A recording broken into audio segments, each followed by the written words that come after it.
Hola Lino, buenos días, ¿cómo estás? ¿Qué tal, profesor? Buenos días. Muy bien, ¿y usted qué tal? Pues también, llevando a cabo trabajo. ¿Tú cómo estás? Están suspendidos los juzgados, ¿no? Sí, estamos trabajando por guardias.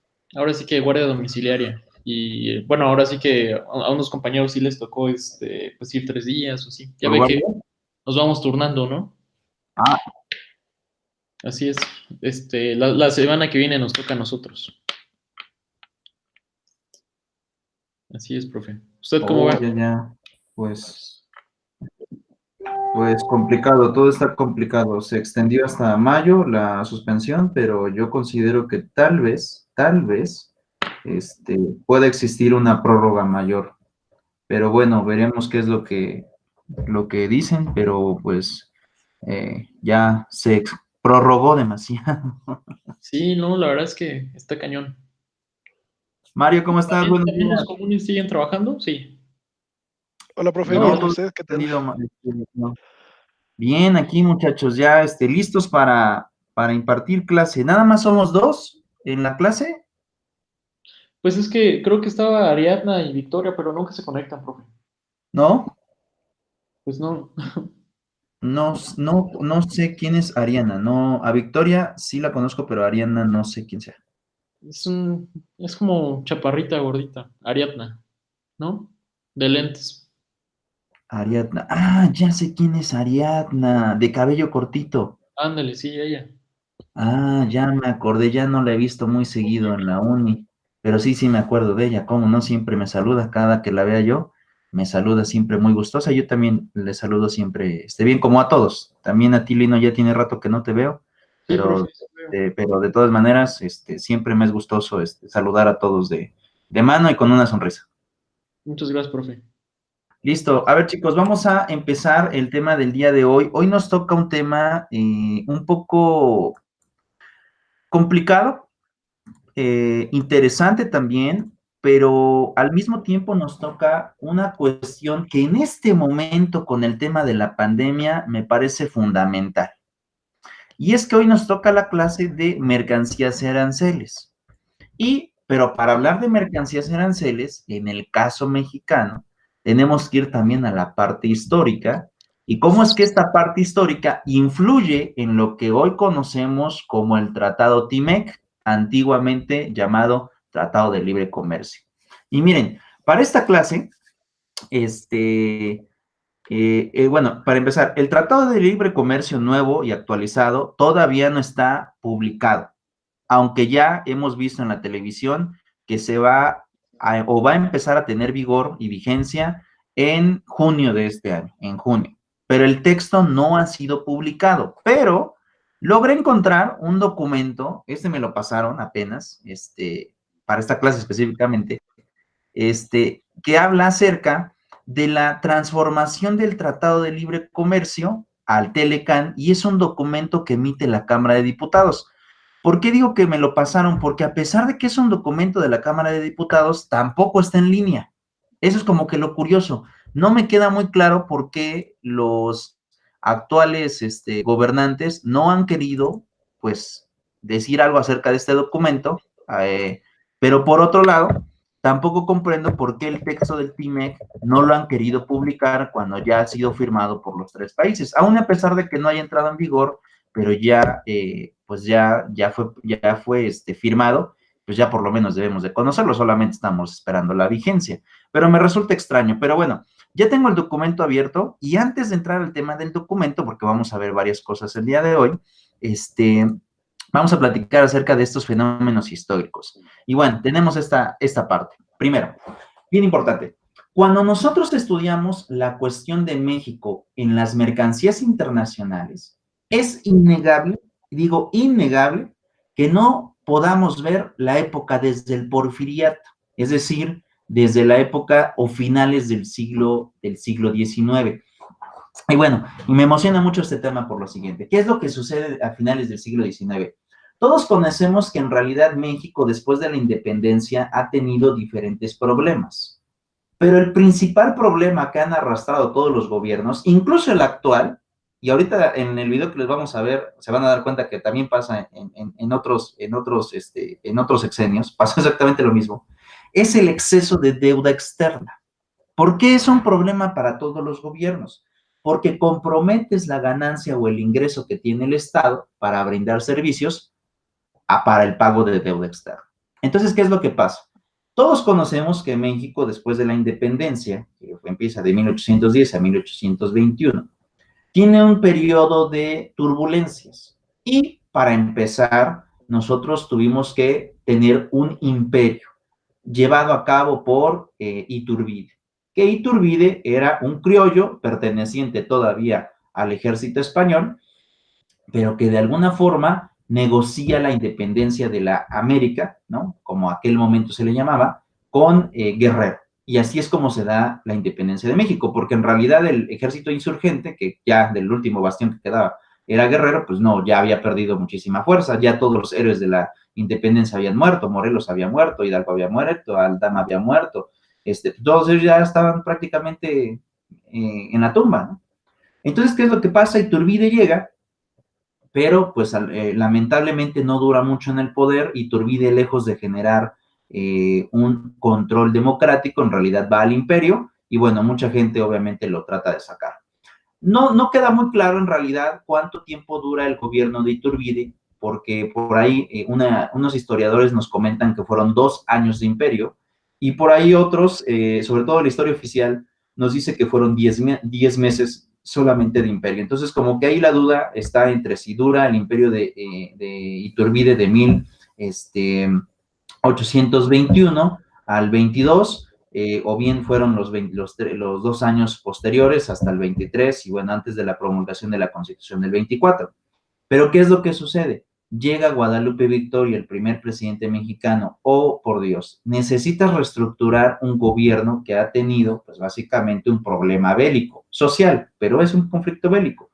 Y para eso, ¿qué necesitas? Pues necesitas dinero. Y es el primer presidente que empieza a obtener el tema de el primer crédito internacional. Esta deuda, pues en realidad, con el paso del tiempo y prácticamente la historia del México del siglo XIX ha sido muy turbulenta. ¿Por qué digo turbulenta?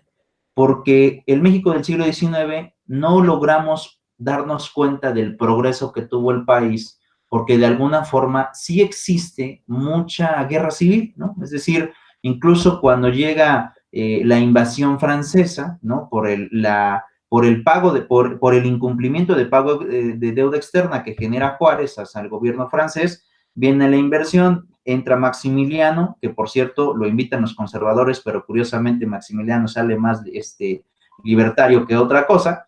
¿Y qué es lo que sucede en ese sentido, no? En esa parte, lo que tenemos es que Juárez, para poder reagruparse y sacar a Maximiliano, pues básicamente también va al tema de la deuda externa con los americanos. Y desde ahí empieza un momento álgido en el gobierno mexicano. ¿Por qué?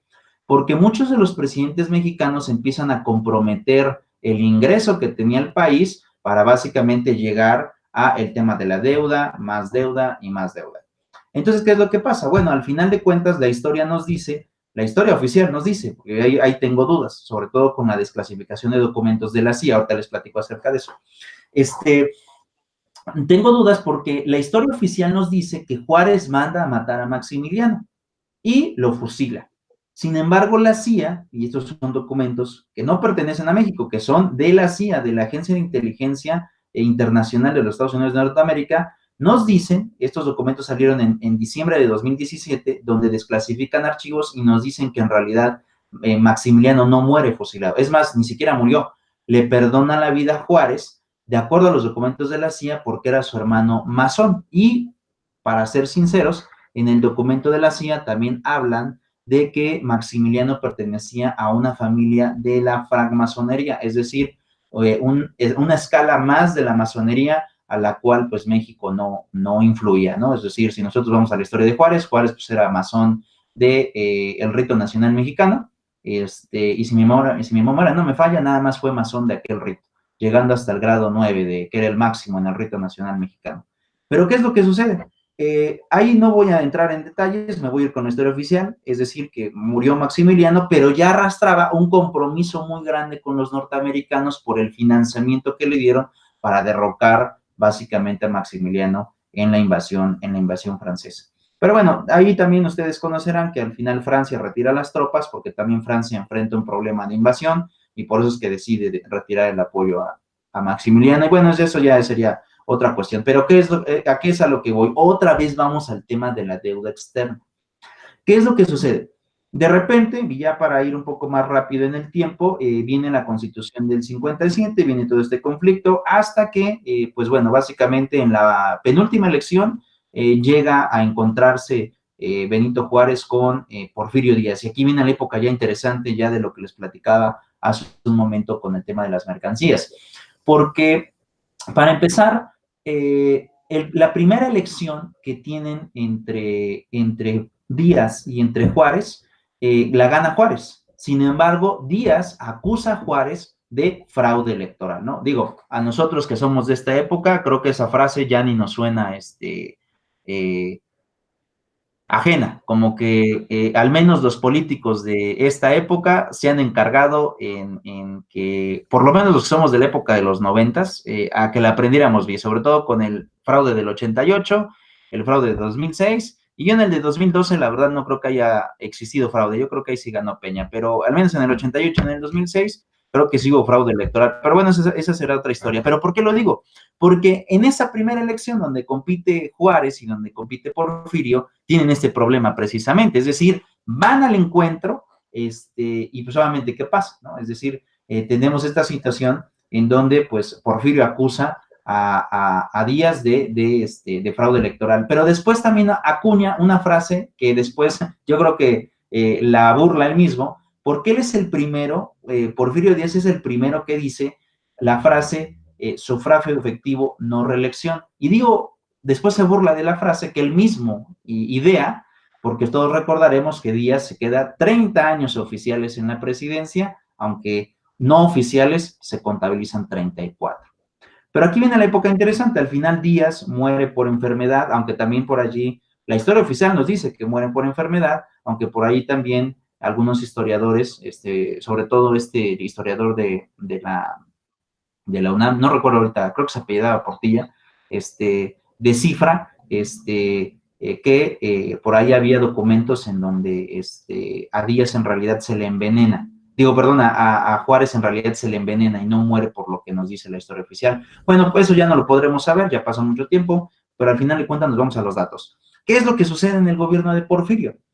Para entender a Porfirio en la política de las mercancías, primero tenemos que lograr comprender cómo es que él visualiza a México, cómo logra darse cuenta de la incorporación, pero también ¿cómo explicarlo? Del modelo económico que él trataba de implementar. Y uno cuando estudia a Porfirio, pues todos sabemos que Porfirio tenía como que la idea de que México podía llegar a ser como Francia, ¿no? Es decir, este país lleno de cultura, de estructuras, ¿no? Aunque para nosotros, se quiera o no, los 300 años de colonia ya nos había dejado mucha estructura civil, ¿no? Es decir, todas las construcciones nos habían dejado ya bastante, pero de alguna manera Díaz sí visoraba ese mundo en donde de alguna forma pues implicaba el poder afrancesar a México.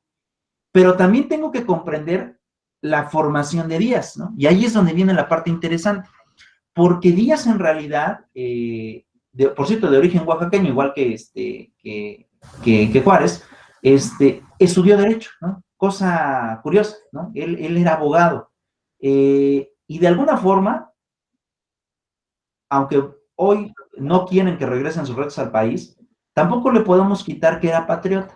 ¿Y por qué digo que era patriota? Porque él peleó en 5 ocasiones, es decir, arriesgó la vida por el país mexicano en el ejército en 5 ocasiones. Entonces, pues de alguna forma también comprendo su estado nacionalista, que después se desvirtuó. Ahorita les explico por qué se desvirtuó. Pero ¿qué es lo que sucede? También no tenemos que dejar de observar que Díaz también entra en las cuestiones de la masonería. Y para ser sinceros, incluso Díaz, don Porfirio, tiene mayor preparación que nuestro queridísimo Juárez, porque Díaz, a pesar de que era o estudió la licenciatura en Derecho, se convierte en grado 33 en el rito de York, de la masonería, llega también al grado 33 del rito escocés, es decir, la otra contraposición de la masonería en el rito de York, y curiosamente en la logia que se había creado en México, que es el rito nacional mexicano, obtiene el grado 9. Entonces, pues podremos a lo mejor manifestar que Porfirio fue un dictador, podremos decir que también fue alguien que se religió, pero de lo que no podemos acusar a Díaz, o sea, nunca lo vamos a poder acusar de eso, es que haya sido un ignorante, porque como les repito, vean toda la formación que para aquel momento, pues él ya traía, o sea, imagínense, estos cultos de estudio, porque así los denominaría, estos cultos de estudio, logró los máximos grados en los 3 ritos importantes de las logias masónicas y luego, pues, era licenciado en Derecho. Hoy en día, a lo mejor podríamos juzgar que la preparación de las personas, hoy en día en donde tenemos maestrías, doctorados, postdoctorados y demás, a lo mejor podemos decir que Díaz, pues ya tenía poquita preparación. Pero aquí recuerden que tenemos que hablar de las épocas y para el siglo XIX, alguien que tenía lo que tenía Díaz, pues era un súper sabio, ¿no? Es decir, Díaz era alguien que tenía una preparación enorme para aquella época. Vuelvo a repetir, hoy a lo mejor podríamos decir que es poca preparación, pero también las circunstancias han cambiado. No es lo mismo el siglo XIX en México que hoy el siglo XXI en México. Eso es un mundo o dos mundos completamente discordantes, tan solo en la población. A Porfirio le toca gobernar más o menos unos 25 millones de habitantes, hoy somos cerca de 130 millones de habitantes, es decir, es exponencial incluso el sistema gubernamental de hoy en día con el de aquella época. Pero aquí viene la situación. ¿Qué es lo que pues, sucede con Díaz? A pesar de que era patriota, a pesar de que de alguna manera tenía su estudio en la licenciatura en Derecho, era grado más alto en las logias masónicas, su idea económica, a pesar de que él quería de que nos afrancesáramos, la idea económica de Díaz era muy parecida a lo que todos nosotros, incluso ustedes también, aprendimos en la preparatoria. Esta escuela de economía del llamado Adam Smith, ¿no? El padre de la economía pura, o la economía pura, estudiada, yo creo que por la mayoría de nosotros, y en todas las preparatorias nos enseñan quién fue Adam Smith y la teoría de libre mercado. Y precisamente, ¿qué es lo que se da cuenta Díaz? Díaz se percata que tiene un problema México, sobre todo cuando llega al sistema gubernamental. ¿Y cuál es el problema de México? El sobreendeudamiento público. Otra vez volvemos al tema de la deuda externa. Entonces Díaz, ¿qué es lo que tiene que hacer? Él tiene que generar un modelo económico y mercadero que le permita obtener ingresos para no seguir aumentando el tema de la deuda externa, que ya para aquel momento era bastante.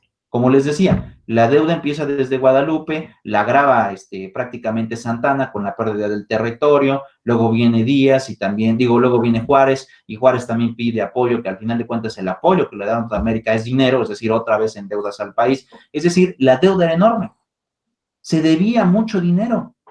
Y cuando llega Díaz al poder, también se percata de esto. El peor enemigo del Estado mexicano pues, era la deuda externa. Entonces, él, al tener todo este conocimiento que les estoy comentando, en realidad lo que hace Porfirio es ver el modelo de negocio que había aprendido con la escuela de Smith, es decir, lo que nosotros conocemos como la economía pura o el libre mercado. ¿Y en qué consiste este libre mercado? En la que al final de cuentas nos dimos cuenta que Porfirio pugna, ¿no? Pero aquí también habría algo bien interesante. Pugna a Porfirio por esta ideología, pero tampoco, y aquí diré un comentario personal, no puedo decir que en realidad lo escoge voluntariamente o bien las circunstancias lo obligan a llegar a esta situación. No puedo lograr hasta este momento decir algo en concreto de que si las circunstancias lo obligan o bien él lo toma de manera voluntaria, una decisión de esta naturaleza. Pero recordemos en qué consiste la economía de libre mercado. Básicamente la economía de libre mercado lo que te dice en la teoría de Smith es que los gobiernos no deben de controlar el comercio internacional, sino quienes deben de controlar el comercio internacional son básicamente los sujetos de derecho internacional. ¿Y qué debe de hacer el gobierno para facilitar este libre mercado? tienes que eliminar las barreras comerciales. Y una barrera comercial puede ser de distintas formas. Aquí podemos decir, el tema de los aranceles o lo que nosotros llamamos comúnmente impuestos. Los impuestos son barreras comerciales. Dos, las tributaciones. ¿Por qué?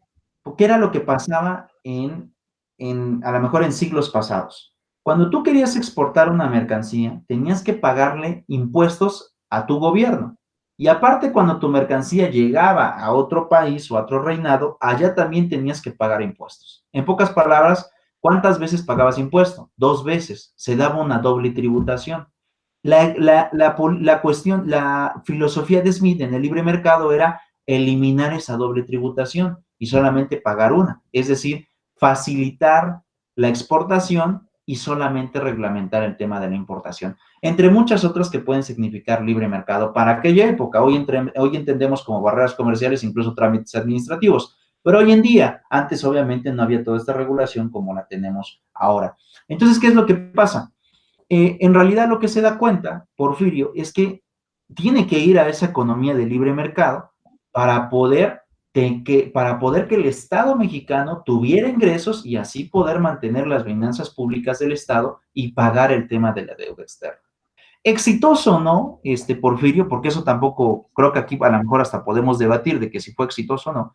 Lo cierto es que el modelo que propició él logró generar que incluso el valor del peso mexicano se mantuviera al mismo precio del dólar. Esto es algo bien interesante, sobre todo hoy que tenemos dólar al 23, 24 pesos. En la época de Porfirio se llegó a tener en empates, un peso mexicano, un peso dólar.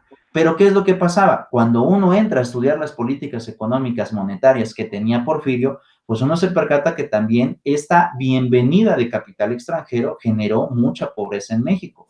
¿Por qué generó pobreza en México? Y para que se den esta idea. Lo que hizo Porfirio fue invitar a las empresas internacionales y les decía, te voy a condonar impuestos o bien te regalo el terreno, básicamente para poder llevar a cabo la inversión, lo que hoy conocemos como beneficios fiscales o paraísos fiscales, corpóreos o incorpóreos, y bueno, ya a veces cambian las distinciones o las determinaciones para este tipo de fenómenos, pero básicamente es eso, es decir, condonas impuestos y les regalas el terreno donde ellos están cimentando. ¿Qué es lo que pasa a tiempo posterior o qué es lo que pasa a tiempo después? Lo que tenemos es que Porfirio, para asegurarles la ganancia a estos privados extranjeros, también permite la explotación de los mexicanos. ¿Y cómo la permite?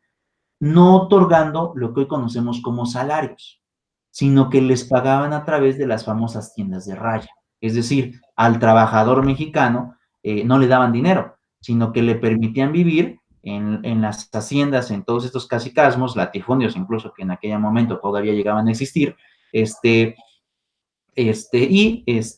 lo que pasaba era que pues les pagaban a través de las tiendas de raya. Las tiendas de raya les daban vestimenta, comida y básicamente lo necesario para vivir. Obviamente, ¿qué iba a pasar? Las personas que siguieran trabajando, pues nunca iban a obtener dinero.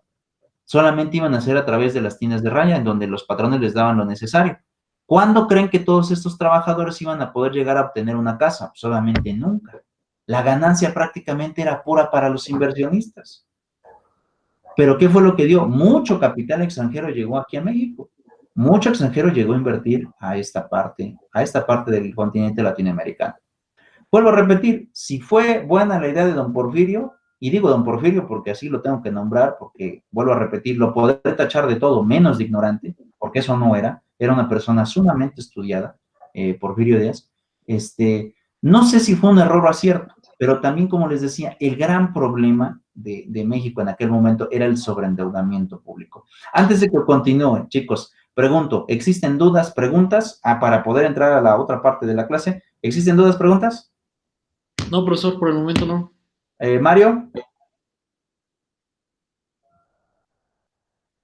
Mario. No, profe, todo bien. ¿Todo bien? Bueno, listo. Entonces, ¿qué es lo que pasa? Pues eso es lo que hace don Porfirio, ¿no? Es decir, permite el ingreso de capital extranjero y tenemos esta situación.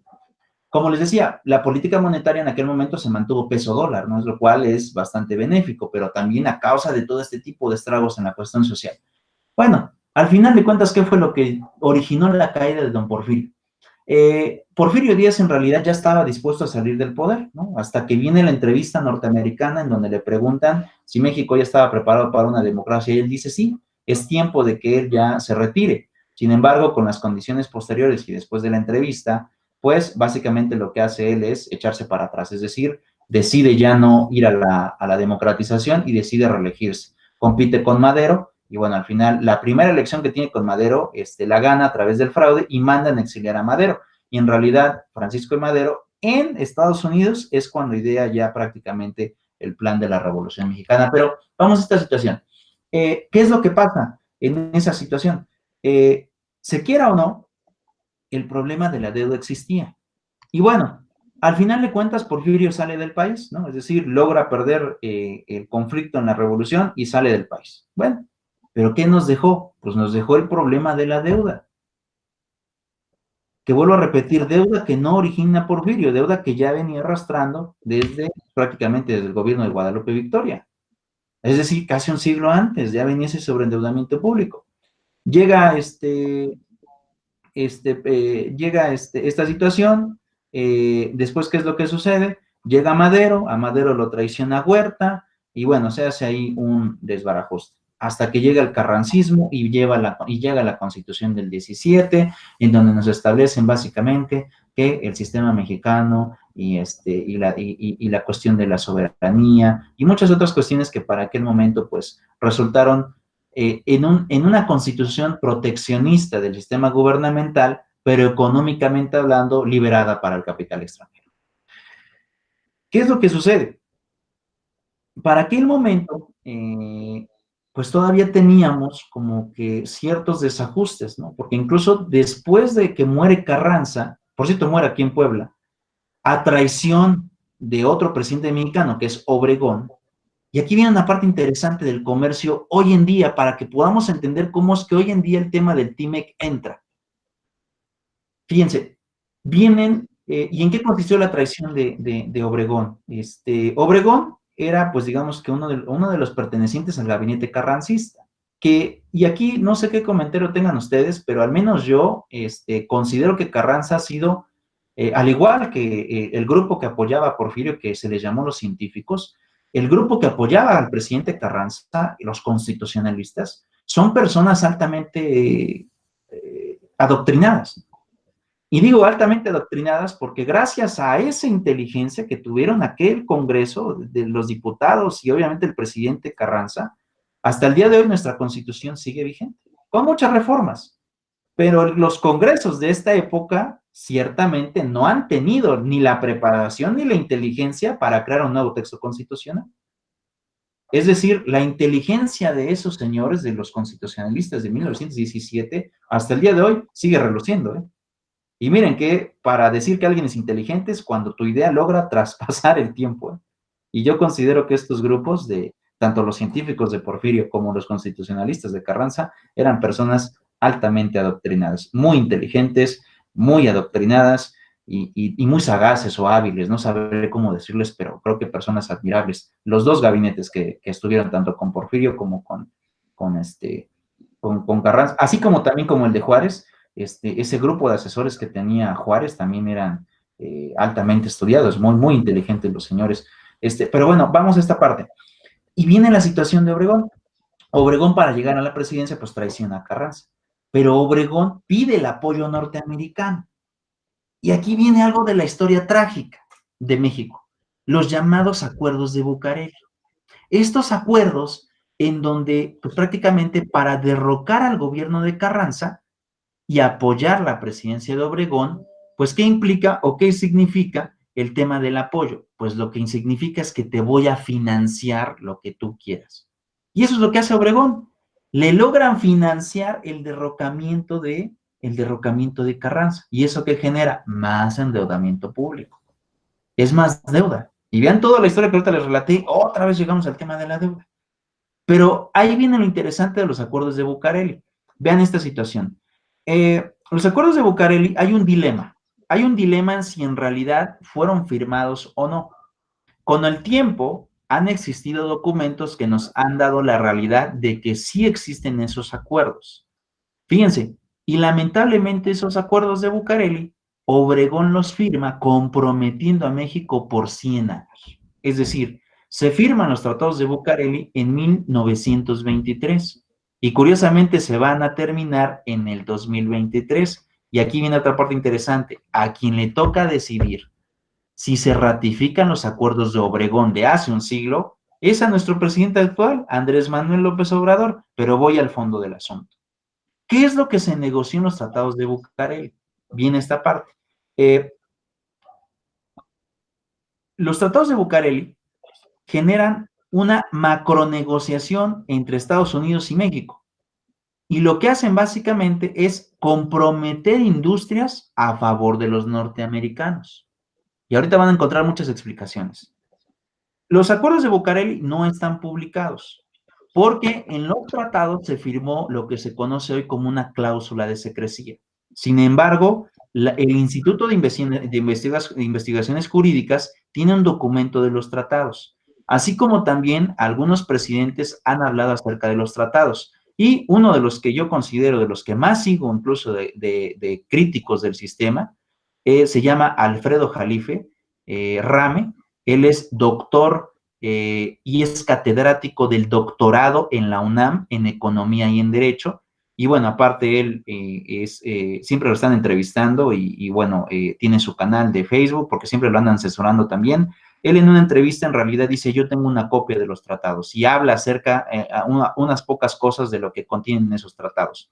Y como les decía, poco a poco se ha conocido un poco lo que se negoció en los tratados. No conocemos los textos originales, porque pues hay una cláusula de secrecía. Solamente hay un acuerdo de esos tratados que sí se publicó y de hecho está publicado en el Diario Oficial de la Federación. Está en data de 1923. Yo lo tengo el link en el correo electrónico si alguno de ustedes lo quiere leer. Se llama el Acuerdo de Reservas que genera Estados Unidos con el gobierno mexicano de 1923. Y ese sí está publicado en el Diario Oficial. Si alguno de ustedes está interesado en que les dé el link, con muchísimo gusto se los doy y ya lo pueden abrir directamente del Diario Oficial de la Federación y se ponen a leerlo.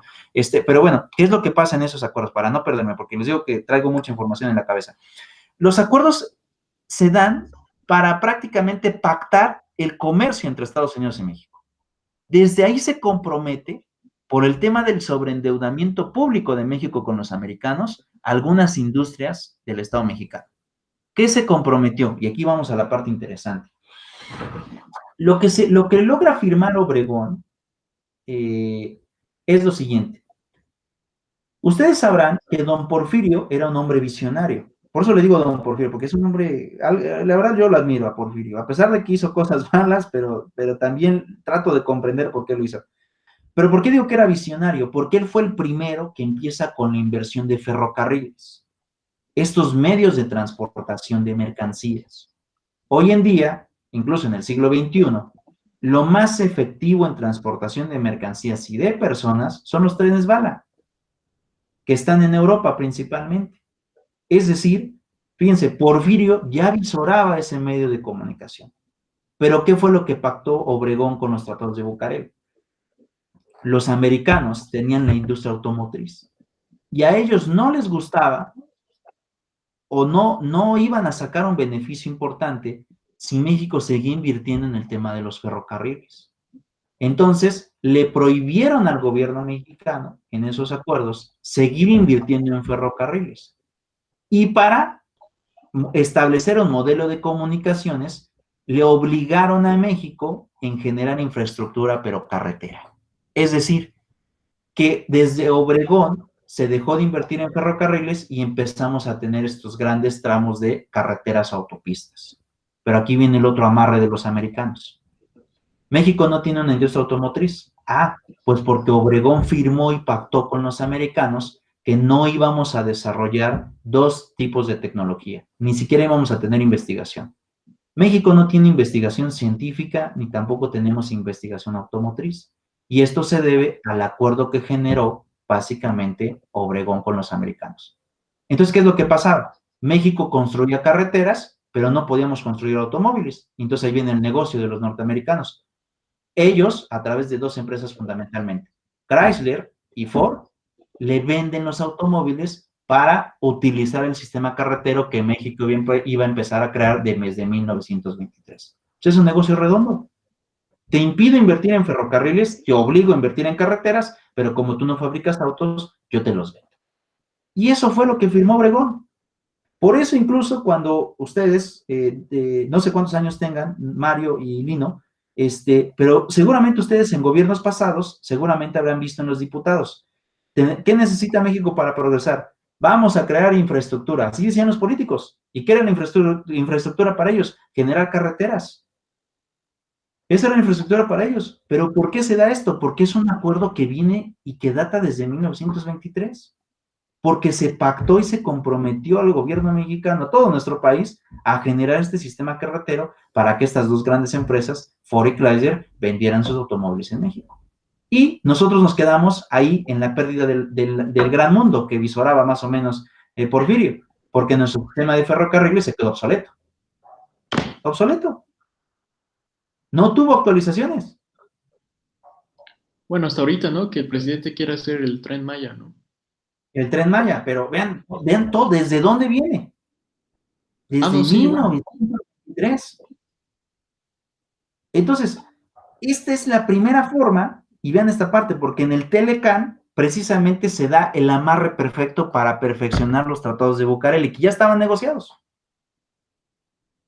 Ahora, incluso, ahorita el sistema, ahorita que ustedes están en su casa y que yo estoy aquí en el despacho, el tema de la cuestión de la investigación científica. ¿Por qué México no tiene investigación científica? Pues porque estamos amarrados por los tratados. Digo, no sé ustedes, pero al menos yo considero que la UNAM y el Politécnico, así como otras instituciones de ingenieros, tienen la capacidad suficiente, como los estudiantes, de que podamos llevar a cabo investigación científica. Pero ¿por qué no la llevamos a cabo? ¿Por qué los gobiernos mexicanos, y digo gobiernos porque desde el 23 hasta la actualidad no le han invertido al tema de la tecnología? ¿Por qué no lo hacen? Pues porque hay acuerdos con los americanos para que nosotros no investiguemos ese rubros. Nos tienen amarrados desde hace un siglo. ¿Cómo ven? ¿Qué piensan antes de que continúe? Sí viola el principio de soberanía, ¿no?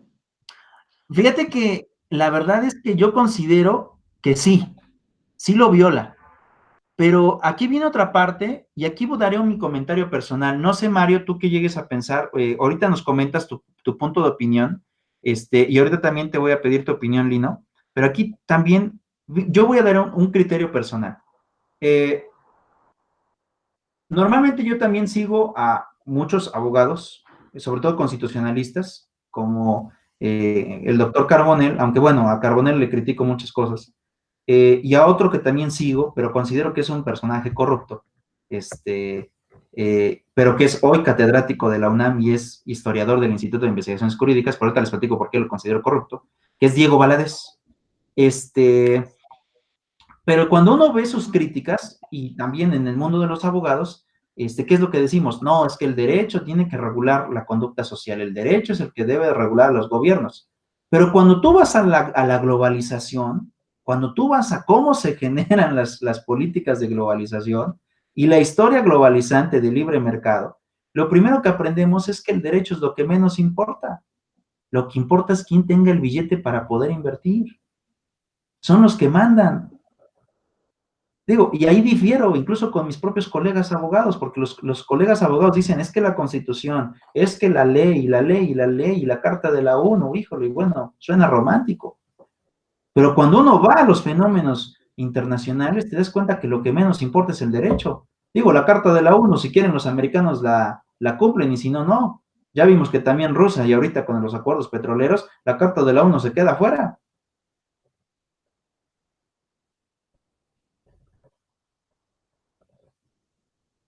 Pero ese es el punto de opinión que tengo yo. Y les digo, ahí difiero de mis colegas abogados. No sé qué punto de opinión tengan ustedes. Empiezo contigo, Mario. ¿Qué piensas?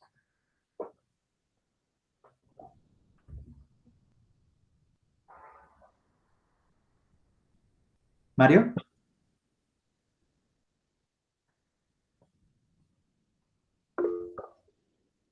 ¿No sirve tu micro, Mario? Ok, listo. Te doy unos minutos. ¿Qué piensas, Lina? Bueno, pues sí, creo que tenemos una constitución pues muy alejada de la realidad también. respecto de la Carta de la ONU y todo eso, pues no sé, o sea, yo pienso que por eso la ONU solamente emite recomendaciones, ¿no? Pues no, nada de lo que emite, pues es una obligación para los países, porque si fuera de esa manera, pues estaría violando la soberanía, ¿no? Que es pues sí, es un elemento fundamental del Estado. Entonces, Exacto. pues bueno, es como mi punto de vista. Em, Entonces, por ejemplo, siempre tenemos, o bueno, creo que nuestras carreras están muy peleadas con las de los internacionalistas, ¿no? sí, Precisamente por lo mismo, porque ellos piensan de una manera, pero pues ya abordándolos desde el lado pues legal, pues lo vemos desde otro punto de vista, ¿no? desde otro punto de vista, es correcto. Vean, vean en esta parte, entonces, ¿qué es lo que pasa? Pues nosotros estamos amarrados. ¿Ya puedo hablar? ¿Ya me ¿Ya? escuchan? Sí. ¿Sí te escuchamos, Mario? Una disculpa, es que no sé qué pasó aquí con esto. Ah, no, no te Pero sí, preocupes. sí, yo creo que, A ver, escucha tu opinión, Mario. bueno, lo lamentable o lo correcto sería hacer las cosas conforme dicta el derecho, pero la realidad es siempre otra, o sea, no se siguen las leyes tal cual. Y es muy simple en ninguna parte, hasta manejando, si no ves un tránsito y tienes prisa, pues te pasas el alto y te da igual. O sea, no, en México no se respetan las leyes y ese es el mayor problema a mi punto de vista.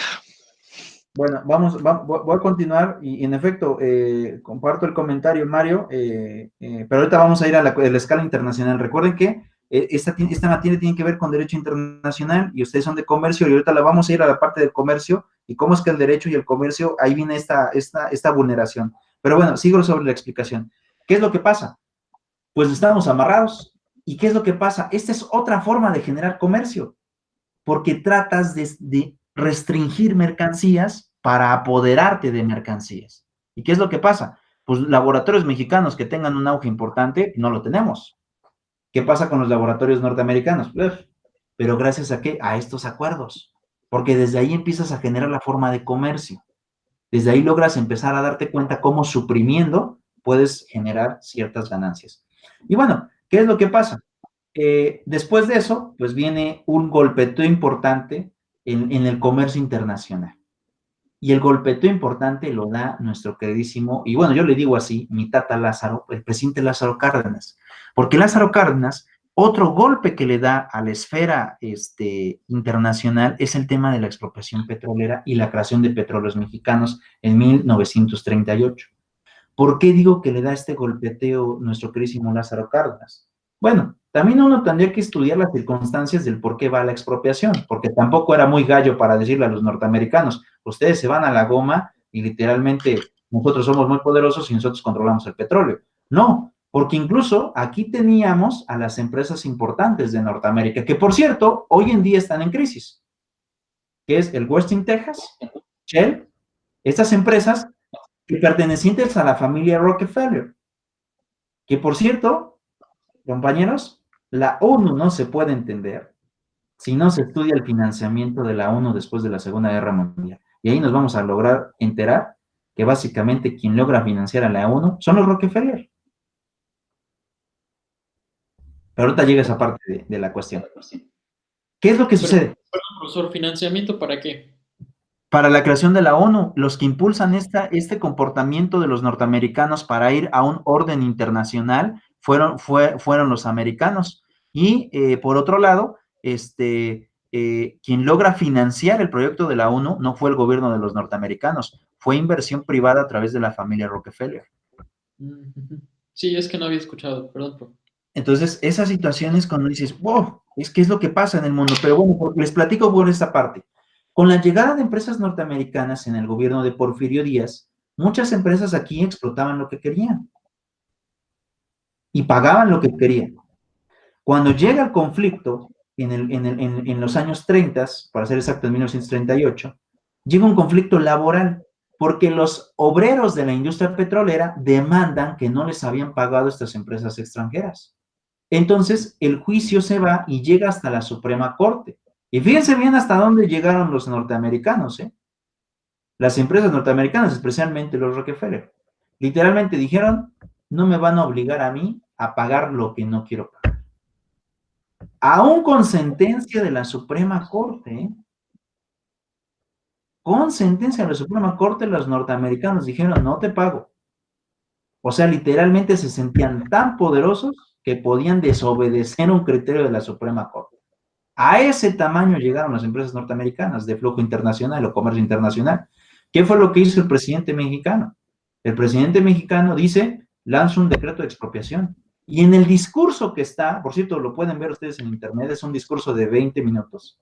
Él dice literalmente, lo que estoy haciendo es un precedente para la historia de México, para que se acaten a toda costa las resoluciones de la Suprema Corte de Justicia. Eso es lo que dice el Tata Lázaro en su discurso. Y literalmente, ¿qué fue lo que hace? Dice, les pago.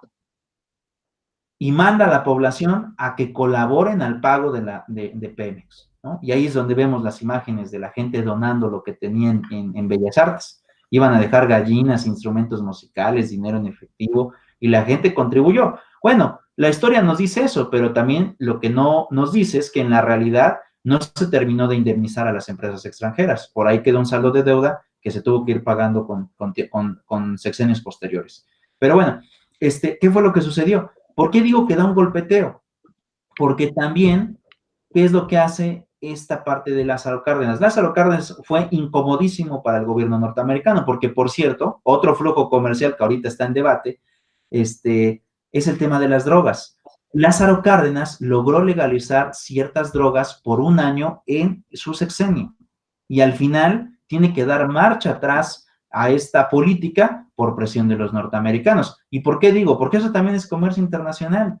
Hoy en México, ¿qué es lo que se está hablando? Se está hablando de la legalización de la marihuana, aunque legalmente, recuerden que el primer año de Andrés Manuel, el Congreso legalizó para uso médico nada más el cannabis y el tema de la amapola, para uso médico, pero para uso lúdico no. Aunque, pues bueno, quien logra liderar el mercado, ya sea una empresa privada o un gobierno en el tema de las drogas, va a ser un mega negociazo también.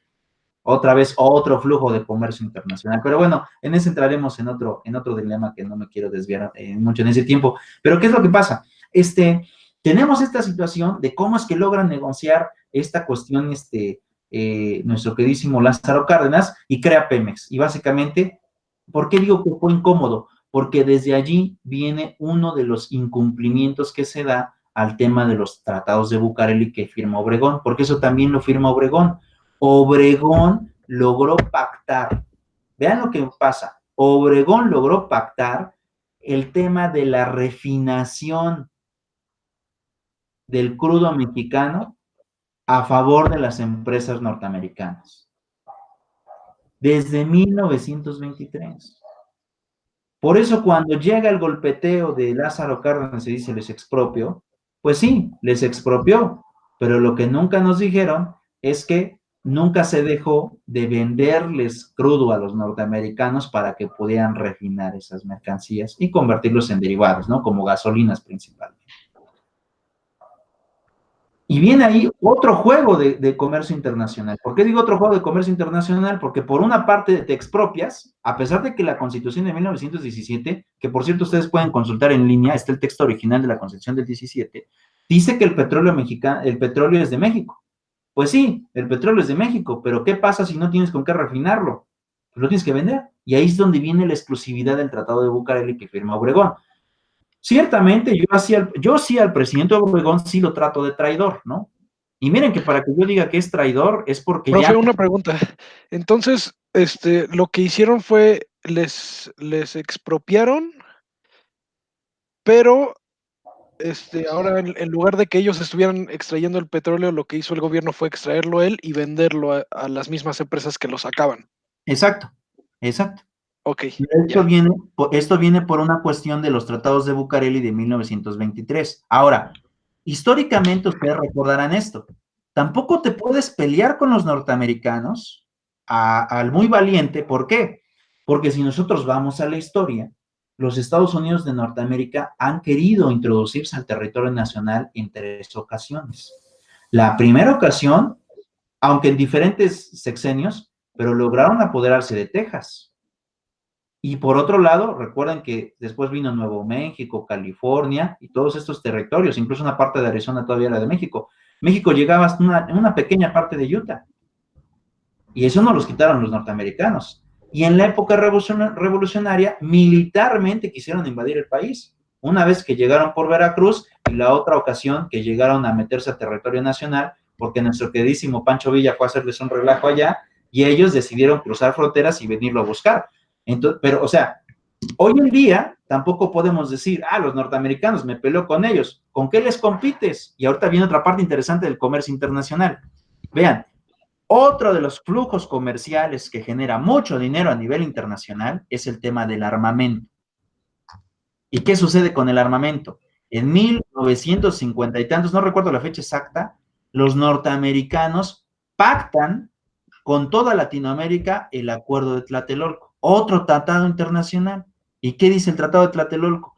Que los gobiernos no latinoamericanos, de México hasta Argentina, no pueden llevar a cabo investigación armamentista, solamente pueden llevar compras. ¿Y quién creen o a quién crees que le compras? Al mercado norteamericano. Hoy en día, pelearnos a las guerritas con los norteamericanos no nos conviene a nosotros, porque a lo mejor podemos salir a batalla, pero las batallas y las guerras hoy en día ya no son como en el siglo XIX, cuerpo a cuerpo. Hoy las batallas son tecnológicas.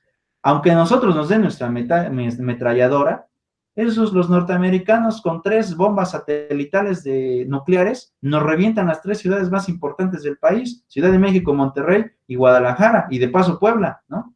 ¿Con qué te quedas? No te quedas con nada. Nosotros para ir a pelear con ellos tenemos que viajar hasta la frontera, mientras que ellos no necesitan viajar. Pones 2, 3 satélites y revientas el Estado mexicano de una.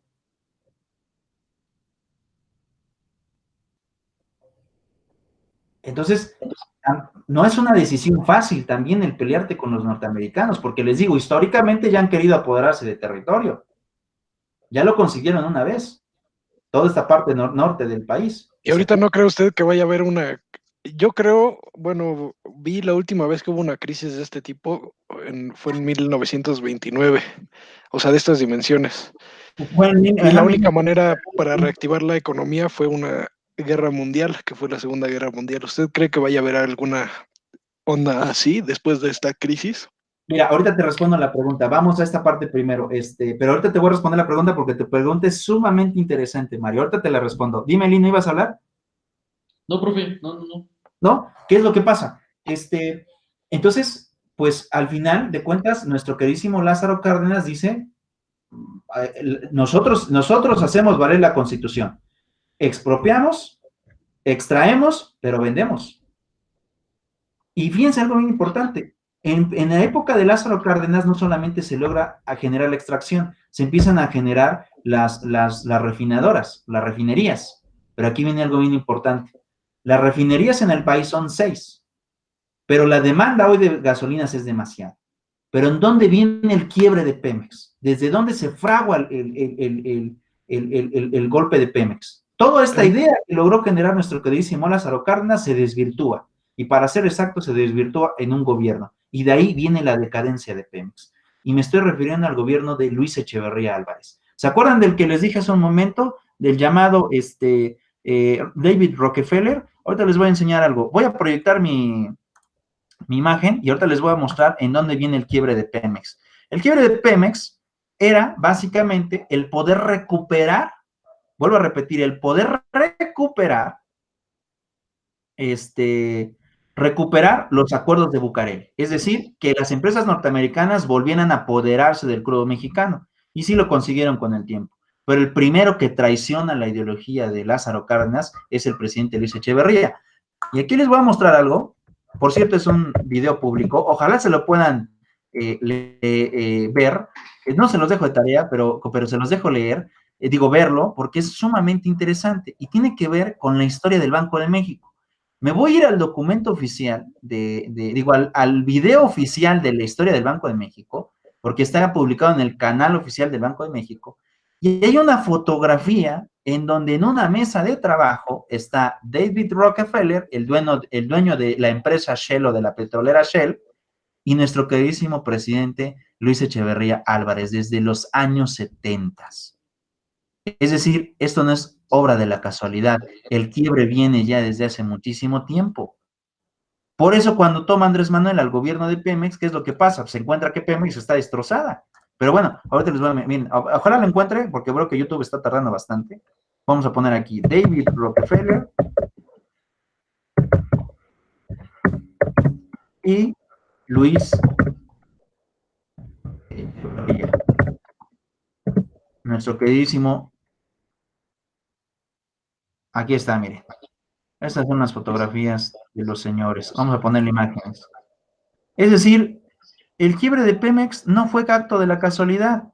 Básicamente fue un acuerdo para poder llegar a estas circunstancias. Él es David Rockefeller y por aquí debe de estar la otra fotografía. La tengo que encontrar, si no, me tengo que ir al documental.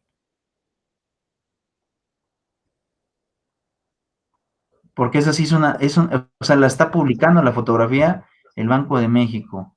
Ahorita les enseño. Déjenme la encuentro, tiene que estar. Él es Luis Echeverría. Él es el autor de El Halconazo en 1972 y el operador de la masacre del 68, porque para aquel momento, en el 68, él era secretario de Gobernación de nuestro queridísimo Gustavo Díaz Ordaz, del presidente Gustavo Díaz Ordaz en el 68. Después se vuelve presidente y también hace un ataque hacia los estudiantes. Pero bueno, no está la foto. Él es David Rockefeller, el zar del petróleo. Por cierto, no tiene mucho que murió hace como 1 año y medio, a los 101 años, con 5 trasplantes de corazón, por cierto. Dicho sea de paso, del señor Rockefeller. No está, bueno, déjenme buscarlo aquí, vamos a ver si ya reacciona. Vamos a poner aquí, Banco de México, mi historia. Porque es súper interesante ver cómo es que se fraguan los gobiernos y en realidad el presidente traiciona, se quiera o no, Luis Echeverría traiciona al país, porque se vende a los intereses internacionales, si quiera o no, eso es lo que hace. Pero ahorita les enseño, debe estar por acá. Estados Unidos y el Fondo Monetario Internacional y nombró a Guillermo Ortiz como nuevo secretario de Hacienda. Fueron meses extraordinariamente difíciles para México. Tiene que estar por aquí. Porque digo que tiene que estar. El pensamiento coincidía con el de la Secretaría de Hacienda. El hecho de que un banco central no tenga autonomía no implica automáticamente que el país va a entrar en una crisis, porque usted puede encontrar perfectamente gobiernos. Aquí está, ya la encontré. Finalmente ustedes ahí está. Que Eliseo Margay fue sustituido en el año 73. Es decir, él es David Rockefeller, él es el propietario de Shell, ¿no? De la empresa Shell, y aquí está nuestro queridísimo Luis Echeverría. Les vuelvo a repetir, él es el autor del Halconazo en 1972 y él es el autor material y operador de la masacre del 68 con los estudiantes. Aquí están. Entonces, ¿qué es lo que pasa? Véanlas bien la fotografía, ¿eh? Si quieren ver el documental, por cierto, del Banco de México, En Camino a la Autonomía, está buenísimo, ¿eh? Buenísimo, se lo recomiendo mucho. Dura 43 minutos y uno entiende muchas cosas, incluso de propios petróleos mexicanos, en esta época, en esta transición. Pero voy a esta parte. ¿Ya la vieron? ¿Ya vieron la fotografía? ¿Sí les aparece? Sí. ¿Sí? Voy a dejar de compartir la imagen. Si le quieren sacar una captura o ya anotaron el documental para que lo vean después, sería fabuloso también. Y para que les siga platicando. ¿Sale? Sí, ya lo anoté. Perfecto. Bueno, entonces vamos a esta parte. ¿Qué es lo que pasa? Pues lo que pasa básicamente en ese gobierno, pues es que desde ahí empieza la fraguación para que Pemex quiebre.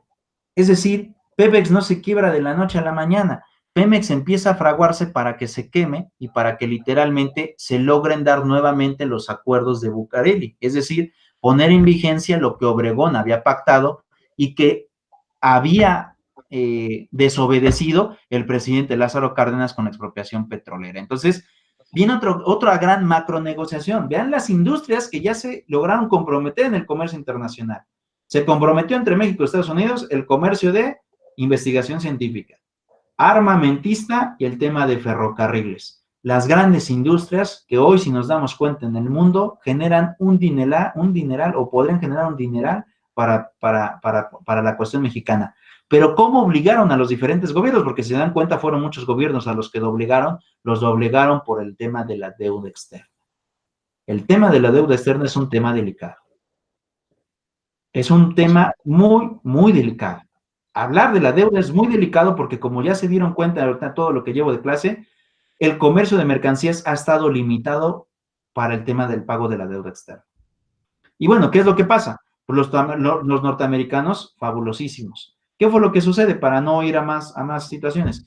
Llega el gobierno de nuestro queridísimo López Portillo, y pues López Portillo hace la tontería mexicana. Y digo, hace la tontería mexicana porque si ya desde Luis Echeverría, ahorita como vieron la fotografía de David Rockefeller, el dueño de Shell, ya empezaron a fraguar otra vez en la quiebra de Pemex, pues digamos que López Portillo lo que hace es quebrar Pemex, pero de manera voluntaria. O sea, él sí por tonto, ¿no? Por cierto, López Portillo, era abogado también, pero su problema era que no era muy, pues como digamos, como los políticos antes de los 90s, los políticos fuertes, ¿no? Dictatoriales, a pesar de que teníamos lo que nuestra constitución decía que éramos democráticos, lejos de esa democracia nada más estaba en el papel, porque en la realidad éramos dictatoriales, ¿no? Lo que hacía el presidente, hacía el Congreso y hacía incluso la propia Suprema Corte. Pero bueno, esas eran otras épocas, pero se vivieron en aquellos momentos. ¿Y qué fue lo que sucedió? Pues nuestro queridísimo López Portillo se dedica a malgastar dinero y agrava el tema de la deuda externa, porque pide dinero cuando se da cuenta que ya se gastó el auge petrolero de los años 80. Y agrava el tema de México, vamos a un sobreendeudamiento público.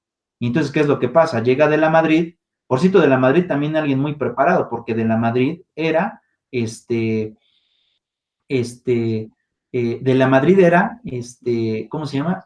Era profesor de la Universidad de Harvard. O sea, nuestro presidente de la Madrid tampoco era cualquier sujeto, ¿no?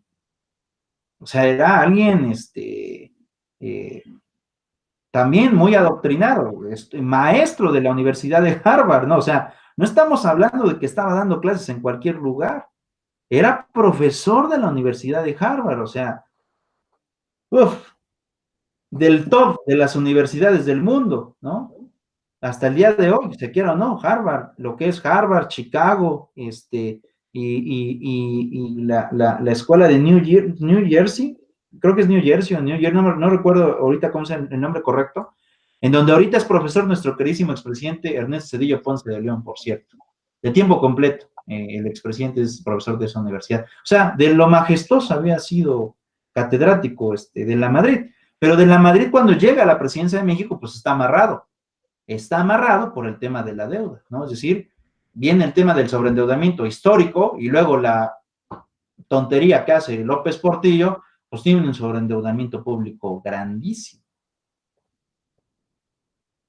Y luego, para acabarla de amolar, de la Madrid le toca la reconstrucción de México con el terremoto del 85. O sea, si estaba en Guatemala, entramos a Guatepeor.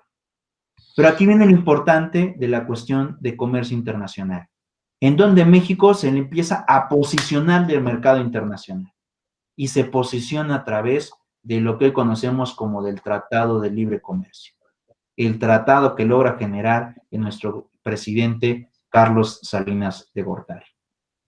Y si uno estudia la escuela de Adam Smith en la economía pura de economía, uno comprende que esta situación es, entre otras cosas, la parte en donde, pues básicamente se tiene que recurrir al instrumento del Tratado de Libre Comercio. Pero miren, para poder comprender ahora sí el flujo de mercancías y ahora sí la escala internacional mediante el derecho, porque al final de cuentas un tratado internacional es derecho, pero el derecho que regula situaciones comerciales en la esfera internacional. Eso es lo importante, cómo se conjugan las ciencias entre el comercio internacional y aduanas, porque las aduanas son fundamentales en el comercio, y por otro lado, la cuestión de la regulación jurídica. Pero vean, esto sí está en un video. ¿Y por qué digo que en un video? Al presidente Carlos Salinas de Gortari, hace poco tiempo, le logran hacer una entrevista, que ahorita solamente les voy a proyectar una parte, pero ¿por qué se les voy a proyectar? Porque quiero que conozcan el entorno al que el presidente mexicano se enfrenta para poder negociar el Tratado de Libre Comercio, que también por lo que cuenta él, no fue fácil, ¿eh? No fue fácil llegar a una determinación de Tratado de Libre Comercio. Hoy nosotros podemos decir, es que viva el TIMEC, o el antiguo Telecan, y ya vieron las noticias ahorita, por cierto, de esta semana, que México va a negociar un tratado con la Unión Europea y podemos llegar a otros tratados. Sí, suena padre. El problema es que el tratado principal es el Tratado de Libre Comercio con América del Norte. Por eso es que me parece fundamental que veamos esta parte de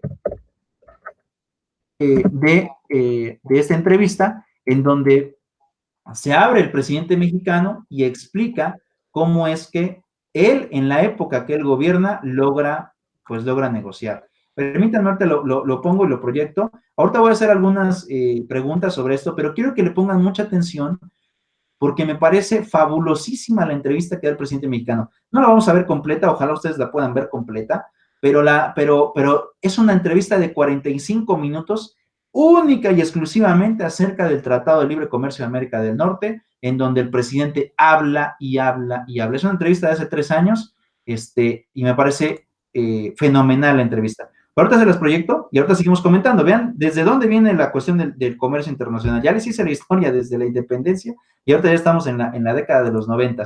Pero ahorita sigo con la misma pregunta, Mario? No creas que ya se me olvidó. Ahorita te la voy a responder, pero vemos esto porque es fundamental para poder responder esa pregunta. ¿Dale? Sí, profe. Vale, voy a esta parte, compartir presentación.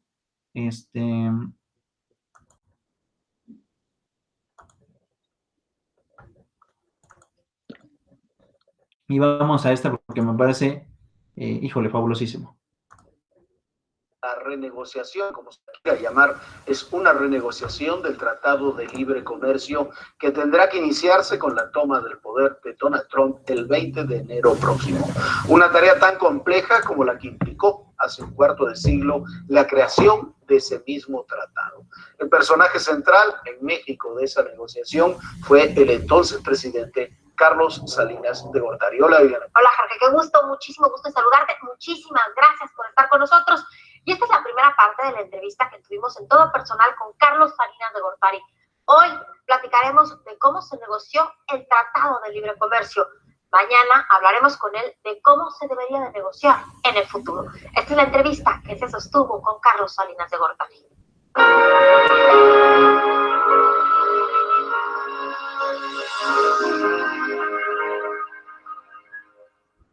Señor presidente, gracias por esta entrevista. Contrario, muchas gracias, Jorge, por tener la oportunidad de esta conversación. A ver, un cuarto de siglo después prácticamente, el Tratado de Libre Comercio termina siendo defendido por muchos de quienes lo criticaron agriamente, muy agriamente en su momento.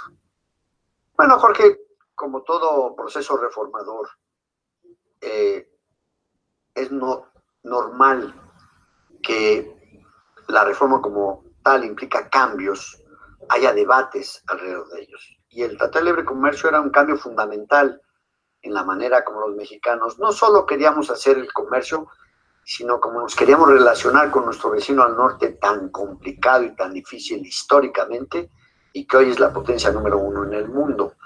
Así que era normal que hubiera un debate.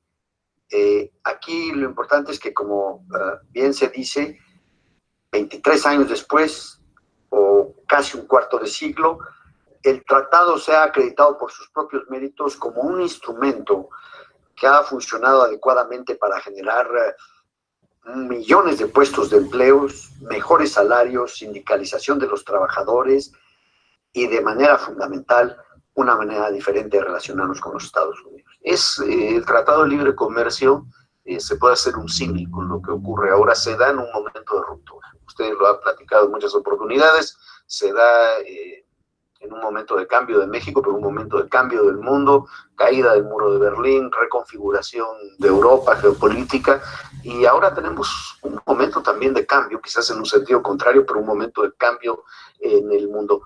¿Cómo era aquel momento y cómo fue el proceso, el inicio del proceso de negociación? Bueno, Jorge, no podemos olvidar que siendo yo presidente electo en noviembre de 1988, me reuní con el presidente electo de los Estados Unidos, George Bush padre, en Houston. Y ahí la conversación fue muy interesante porque el presidente Bush me dijo: nosotros acabamos de firmar un tratado de libre comercio con Canadá. Tenemos interés en un tratado similar con México. Y yo le tuve que decir: presidente, no. Y no puede ser porque en ese momento, y así se lo expliqué, el problema fundamental de México era el exceso de deuda que teníamos con más de 500 bancos comerciales del mundo.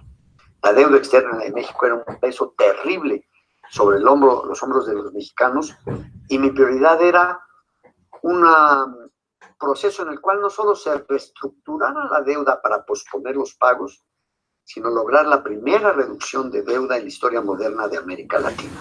Entonces yo le dije al presidente Bush: no se puede, porque entramos en dos macro negociaciones. Entonces, cualquier reducción de deuda que ustedes me ayuden a conseguir, me la van a cobrar con reducción de aranceles mexicanos, pero sin dejarme acceso al mercado norteamericano de los Estados Unidos. Así que le dije que no.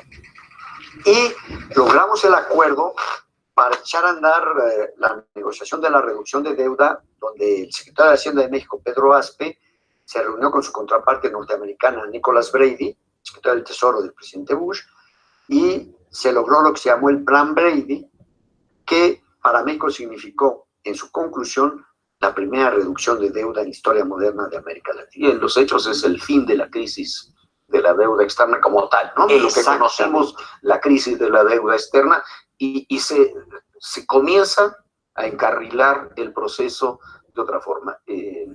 Va usted a Davos, me tocó ir en esa gira como reportero, pero me tocó ir en esa gira, y en Davos cambian las cosas. Exactamente, porque Davos se da en enero de 1990.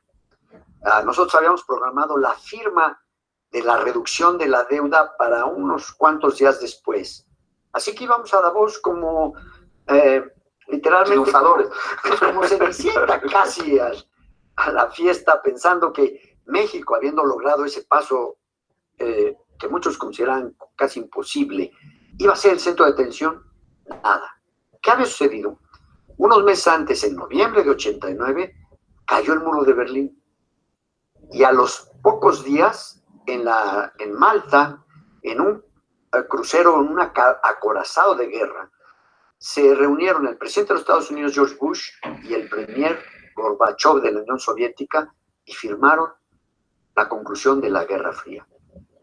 Y al acabarse la Guerra Fría y al caer el muro de Berlín, los países de Europa Central y del Este salieron de la hegemonía de la entonces Unión Soviética, y en Davos, en enero, a las pocas semanas, todo el interés estaba en esos países, en oportunidades de inversión y un diseño político, sobre todo para consolidar la salida de la esfera socialista y lograr de esta manera, con gran inversión, que Europa Central y del Este se incorporara a Europa Occidental.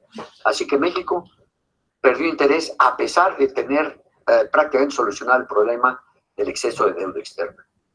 Pierde interés y usted decide ahí mismo en Davos comenzar, envía algunos miembros de su gabinete a Washington, incluso creo que antes que regresaran a México, y se tienen interlocución con el presidente Bush y retoman lo que el presidente Bush le había planteado y lo que el presidente Reagan le había planteado a José López Portillo mucho tiempo antes. Exactamente, cuando en 1979 entonces todavía gobernador Ronald Reagan visita México y le plantea al presidente López Portillo un tratado de libre comercio, dice que el presidente López Portillo le dijo: ni nuestros nietos ni los hijos de nuestros nietos van a ver algo así. Y tenía razón, era una economía cerrada, buscando el proceso de petrolizada, se acababa de descubrir el gran campo petrolero en México, que nos daba una autosuficiencia impresionante.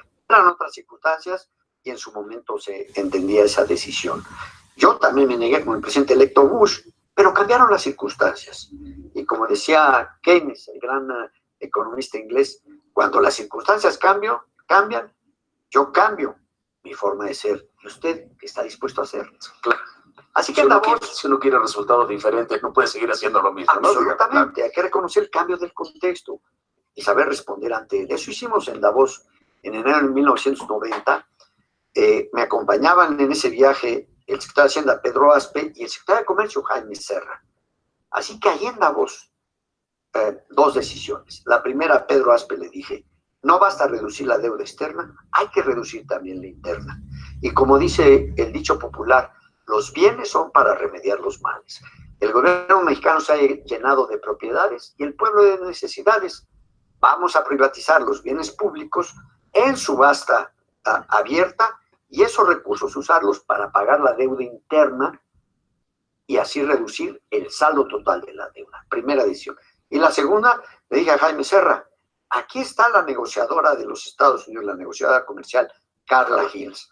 Búscala, Jaime, y dile que ante aquella propuesta que me hizo el presidente electo Bush, las nuevas realidades me hacen decirle, exploremos, una vez que el Senado mexicano me lo autorice, la posibilidad de un acuerdo de libre comercio entre Estados Unidos y México. Ahí es un punto muy importante, porque hay gente que piensa, bueno, se hace el Tratado de Libre Comercio y es un proceso de negociación. El Tratado de Libre Comercio es el resultado de un proceso de negociación y una serie de cambios muy importantes en la economía mexicana. De las privatizaciones no son privatizaciones en sí mismas, es el proceso de liberalización de una economía que estaba demasiado estatizada, esa es la palabra. Así es, y yo repito, el gobierno se llenaba de propiedades, pero en mi campaña, al visitar Valle de Chalco, un joven me dijo con mucha energía, candidato, aquí vamos a pasar los aviones cuando despegan del aeropuerto y nos dicen que el gobierno va a cambiar su flota de aviones. ¿Cuándo vamos a tener agua potable aquí, donde tanta falta les hace a nuestra colonia? Tenía razón. ¿Cómo es posible que el gobierno tuviera una línea de aviación y millones de mexicanos sin contar con agua potable? Por eso la decisión fue realizar en subasta pública los bienes que había acumulado el gobierno y como era ingreso de una sola vez, no usarlos para gasto corriente, sino para ahorros permanentes, reducir el saldo de la deuda interna. Por eso México, cuando yo asumí la presidencia, tenía un saldo de deuda de 60% del PIB, al terminar mi gobierno era de 21% del PIB. Primera decisión y cambio interno por nuestras circunstancias. La segunda, la del Tratado de Libre Comercio, al cambiar la circunstancia externa, Jaime Serra habló con Carla Hills ahí en Davos y regresó pálido. Dije, ¿qué pasó, Jaime? Bueno, me dijo, Jaime, es que le dije que ante el interés de su presidente Bush de tratado, pues queríamos entrar en la negociación. Y ella me dijo, no, Jaime, ahorita estamos en la cuestión multilateral de la ronda Uruguay. El tratado bilateral puede esperar. Le dije, no te apures, Jaime, ya está negociando. Ese fue el primer paso de la negociación. Sin duda, claro. Fue una negociación que coordinó Jaime Serra con extraordinario talento y también inteligencia y patriotismo, con la firme participación de Herminio Blanco y la coadyuvancia talentosísima de José Córdoba Montoya. Pero tardó 4 años. Pero además es interesante. No. ¿Me pongo pausa? Chicos, ¿cuál es el problema de México? La deuda externa, que les está ocupando, supongo que mucho dinero del presupuesto, ¿no? Uh-huh. Y bueno, pues también la interna, es lo que acaba de decir, ¿no? Así es. Yo pienso que pues no sé, gobernar no es fácil, la verdad. No, no es fácil. Son pues, decisiones que traen muchas consecuencias porque, sea como sea, vas a tener algunos a favor y algunos en contra. Y esa es la parte difícil. Esa es la parte en donde vamos a tener una cuestión, pues, complicada. Y aquí venía lo que yo les decía hace un momento. Si se dan cuenta, en realidad, el presidente Carlos Salinas, por propia voluntad, no decide ir al Tratado de Libre Comercio. Porque él al principio explica. En un principio yo les dije que no. Él mismo dice que no. con el tiempo se percata que México no es el gran paraíso de inversión y dice, ahora sí tengo problemas. Y para solucionar ese problema dice, sí voy a la negociación del Tratado de Libre Comercio. Es decir, tampoco toma una decisión por mera voluntad. ¿Sí notaron eso? Sí, pero también como que lo manejaron con unos términos que le convenían mejor, ¿no? A México, porque al principio iba, iba a resultar en muchas concesiones arancelarias para Estados Unidos y una restricción una restricción a los bienes y servicios de Estados Unidos, ¿no? Y por eso no lo firmó al principio. En algunos rubros, pero por ejemplo, en el caso de la cuestión de mercado internacional, otra vez llegamos al comercio. Yo creo que sí nos desprotegimos en el tema de las minerías, pero las minerías que hoy en día están en México, principalmente de inversión canadiense, son o están aquí desde la época de Porfirio Díaz. Es decir, también estas empresas no llegaron al país por acto de la casualidad. O sea, ya llevan muchísimo tiempo invirtiendo en México. Y el Tratado de Libre Comercio realmente lo que hizo fue amarrarlos, para que se den una idea.